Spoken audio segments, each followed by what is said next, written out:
Deuxième point de la communication du président de la République a porté sur la nécessité d'une concertation préalable dans la communication étatique.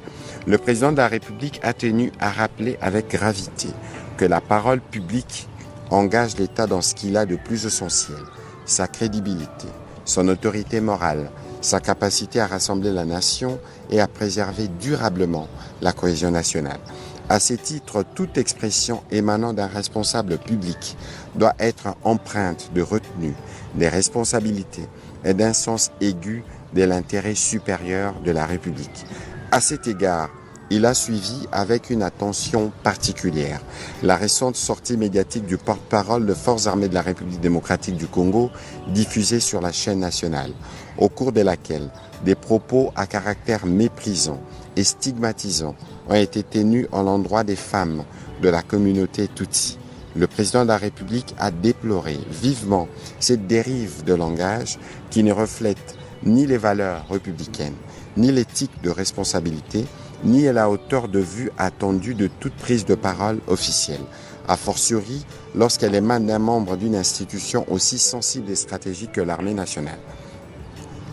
De tels propos sont des natures à fragiliser la cohésion nationale, la cohésion sociale, à alimenter des tensions inutiles et à porter atteinte à l'image et à la crédibilité de l'État, tant sur le plan interne qu'externe.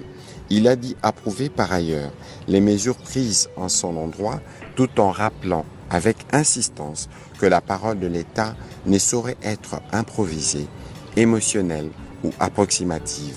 Elle doit, en toutes circonstances, être portée avec retenue, responsabilité et clarté d'objectif, en particulier lorsqu'elle concerne des questions complexes, délicates ou susceptibles d'avoir des répercussions sécuritaires, sociales, politiques ou diplomatiques.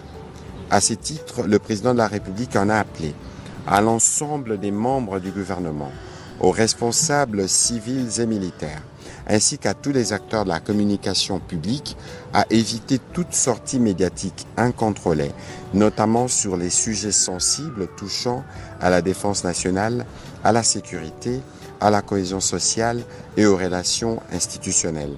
La parole publique doit demeurer un instrument de rassemblement, de stabilité et de confiance, et non une source de division et de confusion, a-t-il insisté.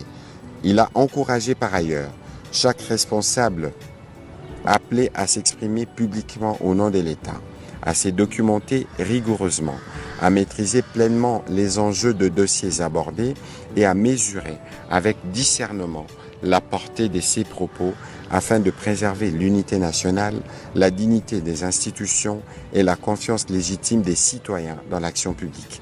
Afin d'éviter la répétition de tels manquements et tirant les enseignements de l'incident susmentionné, le président de la République a rappelé ses instructions à l'endroit du ministre de la Communication et des Médias, porte-parole du gouvernement, de mettre en place sans délai un mécanisme formel de concertation préalable.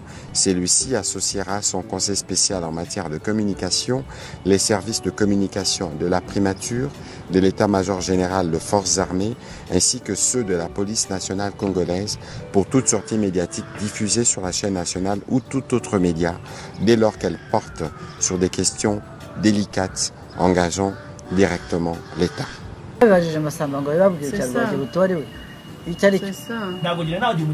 cyangwa nabyo byatewe nuko abantu imyumvire y'abantu kuko hari imyumvire y'abantu hari n'icyo umuntu yahimbye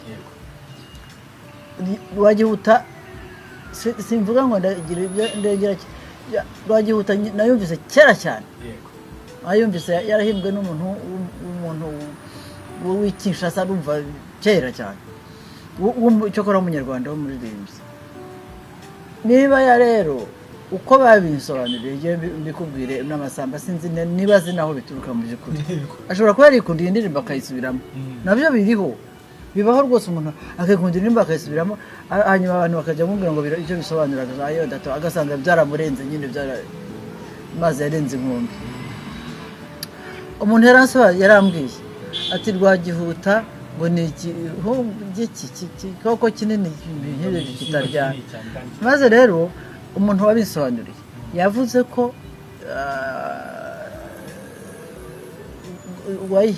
menya ari nawe wayihimbye dayeri.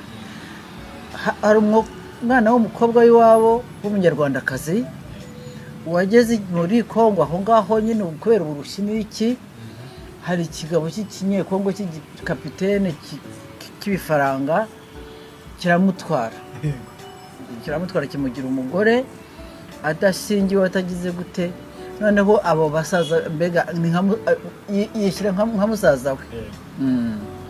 Noneho aramubwira ati rwose koko nimba mu pe ati ukaduhemukira ukava mu bantu bari aha, dufite basaza bawe, ufite ababyara bawe, ufite hano, ukagenda ukajya mu ngo, nuko waje muri Kongo ukajya gusanga kiriya koko gisa kuriya kidafite aho gihuriye nawe. Uwo mukobwa niko yamusubije ati nimugeze ariko n'uriya ntikiryana nyabo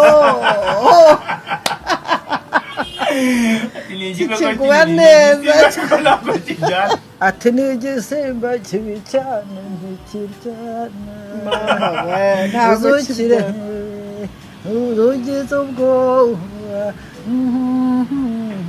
none ntikiryana uyukire wumva ufite ubwoba ngo buvanze n'ubwuzu burya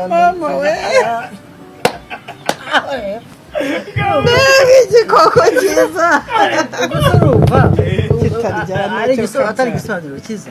Umuntu yikundiye umugabo bamumuteraho ngo ni igisimba, nubwo yabigisimba ariko ntikiryana. Ati nyamara ni igisimba cyiza cyane kitaryana, mugende mujye mushaka ibyanyu bisimba, mushaka ibizima bitari ibisimba. Byazirwa nongera gushaka muyango kuko abantu bashaka mura nanjye nibaza icyo gisimba uracyumva. Buriya abazi niyo historique ni bake.